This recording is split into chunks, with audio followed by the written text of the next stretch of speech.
Hello and welcome to GPTV on the most beautiful Tuesday, the 30th of October 2018, the most difficult real estate year. Gary is almost behind us. We're in the home straight. Well, it wasn't the most difficult real estate year, but it did have some challenges. It's been a challenge. It has, but come on, call it for what it is. Yeah, but you know what? We've come out of the right side of the ledger, Philip. Things are still okay. We have. Weekend was good. A clearance rate of 64% against the industry average of 49. That's Get very those impressive. Towers up, and viewers, you'll be very pleased to know with a 64% clearance rate, my new Range Rover will not be repossessed for at least another month. That's good news when that happens. Won't have much. You'll be driving very slowly, not too much petrol in it. There are a few Range Rovers, Porsches and Mercedes that agents come out of their offices at the moment, and there's one of those tray trucks, you know, where it's up like that, and there's like this big, massive bloke with tats and a singlet who's winching it up, and there's not one thing and the agents are saying, I didn't know this was a clearway. Well, I've been parking here for years. It's not really a clearway. Particularly as it was their car park. Yes, exactly right. It was their car park, yes. It has been an interesting year. There has been a few sales of some Porsches and beautiful cars, and there's a few holiday houses that have got overgrown gardens. If you did want to buy a fantastic second-hand car, right, you'd just be ringing inner suburban local real estate agencies just saying, look, I'm not actually looking for a house. I just wanted to know, does anybody there want to sell a second-hand Mercedes? Look, it wasn't the best year of real estate, that's for sure, but we're still in it. It's still going. There's still transactions, probably still selling. And I've got to say, Philip, in the sales meeting yesterday, we were talking about the large volume of buyers. So I reckon buyers are...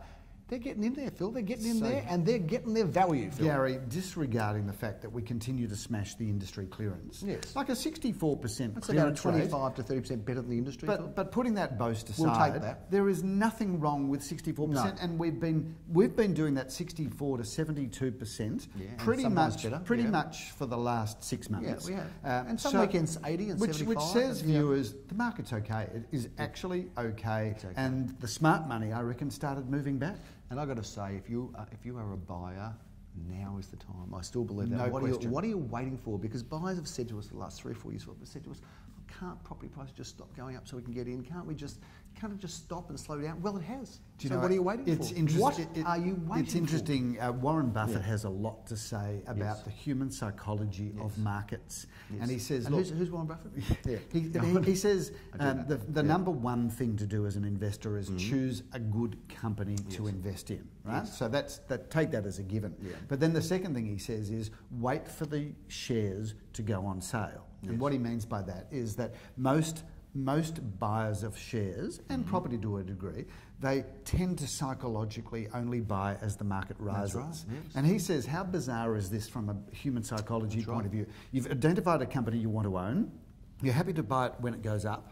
When the price goes down, which he says is the equivalent to those shares going on sale, all of a sudden people want to sell them, not buy them. That's right. It's a herd mentality sometimes. Absolutely. Gary, I was reflecting. Across the weekend. I spent Sunday evening. Yeah, you were off on Sunday, weren't you? No, you were off on Saturday, weren't you? I did 4 auctions on Saturday and 4 auctions on Sunday. Okay. How quickly you forget the hard work that I do for this business. Maybe it was the week before, But Sunday night, my wife went out. Made a big impact, obviously. Which left me on the couch alone. Yeah, well, that's not a good thing. And I was surfing between the block, and we'll talk more about that in a moment. I was surfing between Jason Bourne. I thought, I'll watch that, watch a bit of action. Why not? And then I was surfing between GPTV catch-ups. Yes. And I've got to tell you, I'm disappointed. Is that right? I'm disappointed. Well, the block wasn't what it should have been this year. I'm disappointed. Is that what you're disappointed? No, to the contrary. The block went really well. Yeah. Good on you, block people. I am disappointed in you. Yeah, me. I reckon you've dumbed the show down. It used to be a lot more cerebral or cerebral, whichever way. I used to be able to say things, Phil. Now you just, I'm just crushed by you, and I don't get to say much at all. So that's probably a good thing. So if the show's gone down, it's because I'm saying less and you're talking. You've dumbed the show down. Yeah. I've been watching the show, and what do we talk about? You going to the casino, you going to the horse races. So the reality is you have dumbed the show down. I think we've got to do something about it because our viewers are actually the top 1% of the top 1% of Australia. I've got a solution. They are intelligent people. I've got a solution. Get off the show so we can have somebody else bring on constructive conversation. I'm serious. And so while I was on the couch, viewers, I've got a new series that I'm watching because... It's not good when he's on the couch. No. Nothing good viewers, comes from viewers. it. I was watching. I've made some notes here. No good comes from you on the couch. There is a series on Netflix, and you would definitely not have heard of this because it's not the racing channel, but it's called Explained. Yeah. And if you want something explained on Netflix, they've got all of these different things that if you want something explained. You go on, Is it on? And you can choose from, I don't know, there must be hundreds of things. That's Now, okay. I'm happy on a Sunday night. By the way, Sunday night there's only South African races, Dapto dogs, Hobart trots, so I'm happy to watch it on Sunday night. So viewers, here's the thing, if you want to watch the most amazing series, Netflix first of all is great. I'm living my life on Netflix, but secondly, this series called Explained is unbelievable. But, Gary, it gets more interesting because I watched last night. I'm flicking through. This is interesting. And there's a choice, right? There's a choice. There's many things to choose from, but I had the choice between watching the female orgasm explained, and I figured, well, I'm going to leave that one alone on the couch on my own. On right now. So what did I watch? I watched Political Correctness, and I have to tell you, it was the most interesting. It was the most interesting hour I think I could have possibly watched because, Gary, we've slagged off on this show before about the politically correct world we live in. I think it's become boring. Well, I've got to tell you, if you watch this show, you'll see that it's seriously important. Political correctness is seriously important. I grew up in the 70s, Phil. Language. People could say what they wanted. No one cared. No one got offended. I challenge you. Everyone was thick-skinned. See, this is what I have to suffer. I think it was okay. This is what I have to suffer. No one took it personally. You are intellectually challenged. I believe if you say we've become more politically correct now, I think the world's got as many problems as it ever had, if not worse, when people were before a little bit more, less appropriate. Before you shoot your mouth off with ignorance, right, I challenge you to go on and watch this thing on political correctness because you'll see that it actually matters. Okay. Language is important for you. I agree with you. I agree with you. I'm not sure Donald Trump agrees with you, but I agree with you. I made some other interesting notes because clearly viewers... there's a long weekend coming up. Is anybody still watching? It's the Melbourne Cup weekend this weekend, so we've got no auctions to review this weekend. So we're going to fill it. But we're going to fill it with fascinating things. Do a real estate stuff. Gary, I've got to tell you, you want to know what the power? No one cares about what you think about anything but real estate. You don't want to know. You're just a salesman. You're not a smart, intellectual person. Just sell houses. Do you want to know what the power? Say shut up and talk about real estate. Okay, this is money now. You interested in money? You got my attention? Yeah, exactly. So the power of GPTV. Can we monetize this show? Well, interesting that you say that because this is unrehearsed, but this is absolutely extraordinary. Did I talk about a restaurant about 4 weeks ago on GPTV? Which restaurant was that? I don't know. I don't listen to much. Yagiz, the Turkish restaurant in Toorak Road, Toorak Road, up near Punt Road. It was so good. 4 weeks ago, viewers, I talked about Yagiz. Well, wait for this, Gary, because you talk about monetising GPTV. No belly dancer there, though. Go on. 4 weeks ago, I talked about on GPTV, Yagiz. I went there again on Saturday night with a couple, right? There were 4 of us. I walked in, there were 52 people, because I counted them, 52 people in the restaurant. 28 of them I knew. Is that right? No. 28 out of the 52. I had to walk around like I was the mayor of Yagiz, right? I'm walking around, hi, great to see you, right?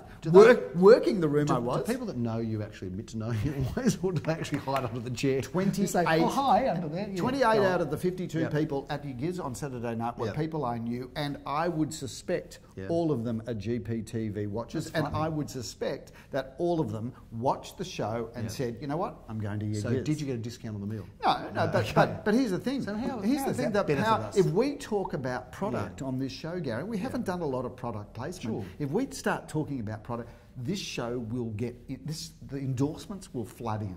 Anyway, absolutely. Is there a can of Pepsi behind us or something like that? Or we've got any power tools in front of us? Maybe power tools. Yeah, we can do it. We can change the whole thing. Can we get back to real estate? I don't believe one of our viewers has ever bought a power tool. That's not true, Philip. There will be somebody interstate.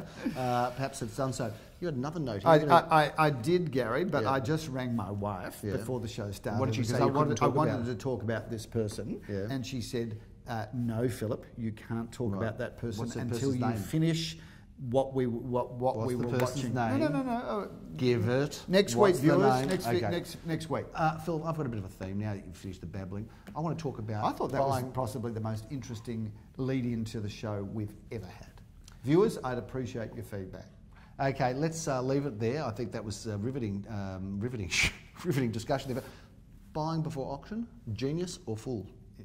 Selling before auction, genius or fool? I want to talk a little bit about this, Phil, before we get into our results, because there's been a number that are sold before auction. If you're a buyer and you buy before auction, are you a genius or a fool? I've got my views, but I'd like to throw it open to you to give your opinion before I shoot you down and give you mine.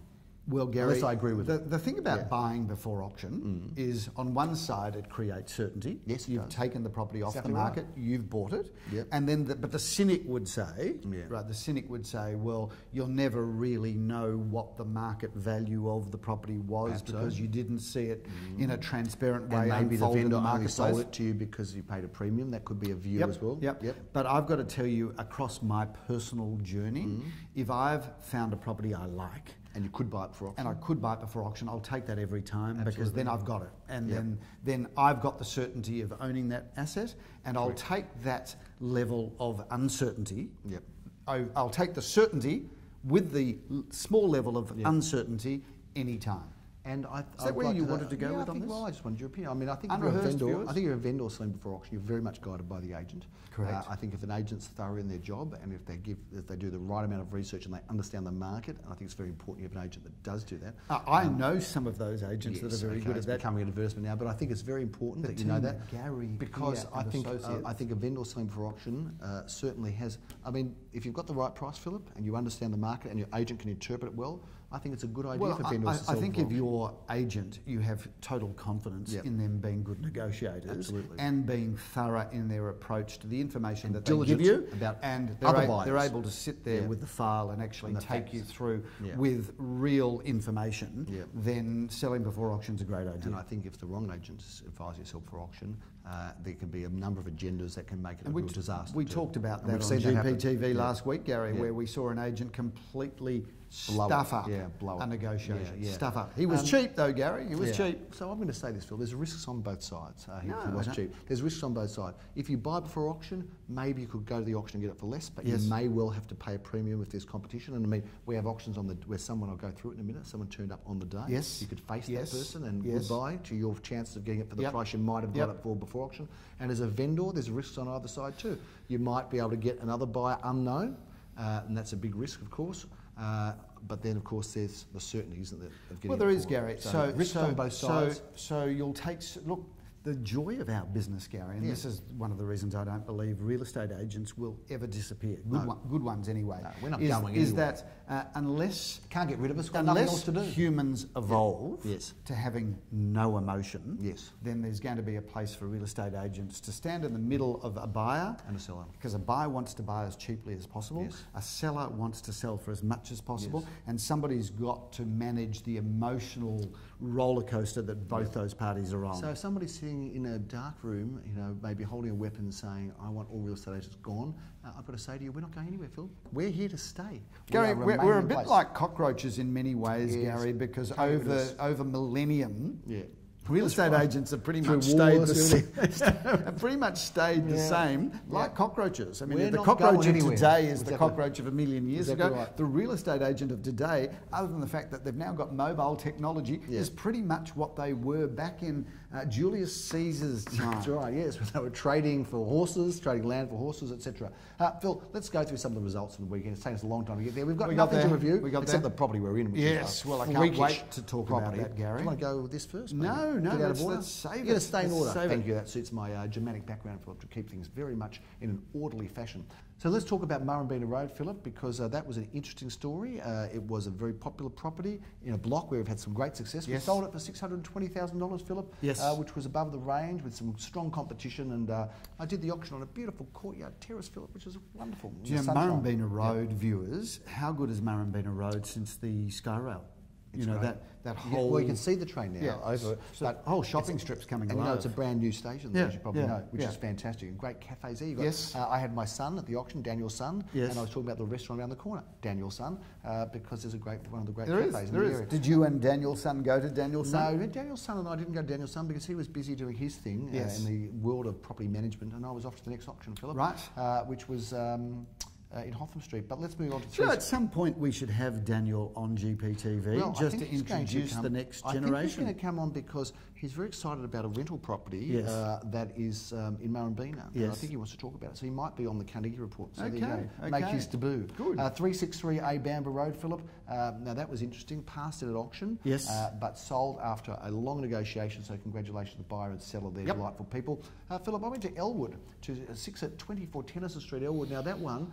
We had 4 bidders for that. Yeah, how about that? I mean, first of all, I look at the price. What was the price again? Sold for $506,000. I look at that price and I go, that's a big price. Yeah. And there were 4 people bidding for it. So, there were. You know, we talk about doom and gloom, and yet there are these sales that just pop up where 4 people wanted it, paying the price, paying a big price. Well, I've got to tell you, Phil, interesting person that bought it. Because a gentleman who lives in the Sunshine Coast, but travels back and forward. Yes. I hear and understand that the person that bought is married to Lisa Curry, who you might remember I or know. do, the Iron Woman. Yes, Gary. and this fellow is actually, who bought it, is actually an Elvis impersonator, Philip. Is that right? So there you go. How the world moves in mysterious way. Who would have ever thought an Iron Woman, a celebrated Iron Woman, would actually have a relationship with an Elvis So this Elvis impersonator actually didn't leave the building, he entered the building, Philip.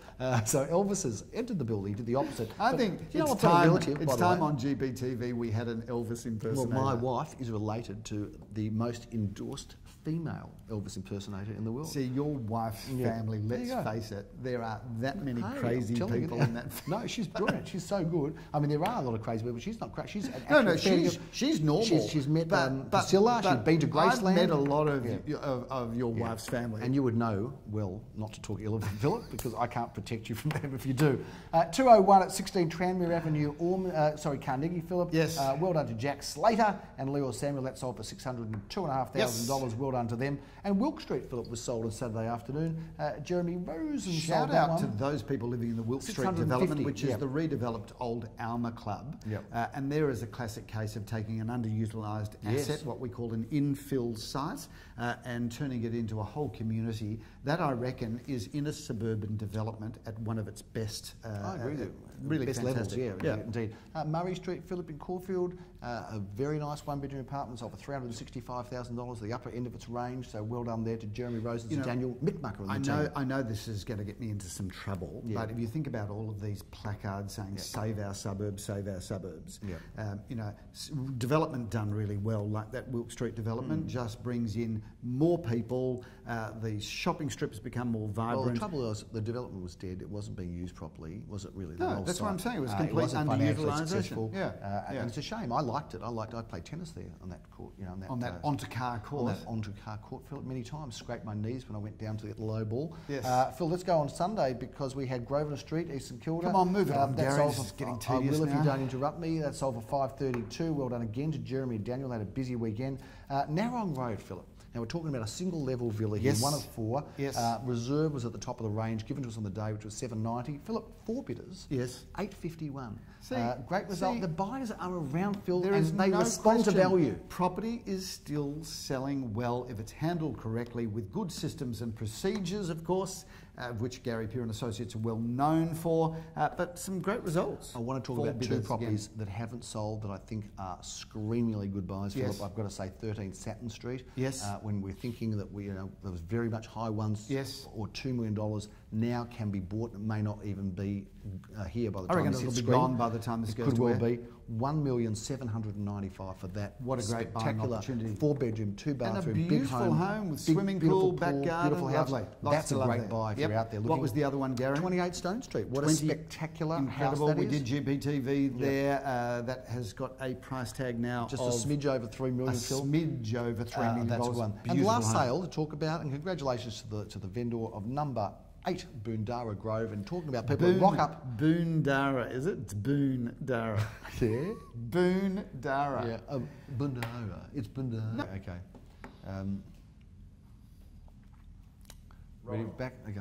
So again, Philip, that just goes to show the power of auction because the buyer had not seen it before, was interested in another home, came on the day to our second auction and bought it, Philip. And that's a great real estate story. And also, Gary, just out of interest, viewers, in the spirit of being politically incorrect, which you said you wouldn't be. No.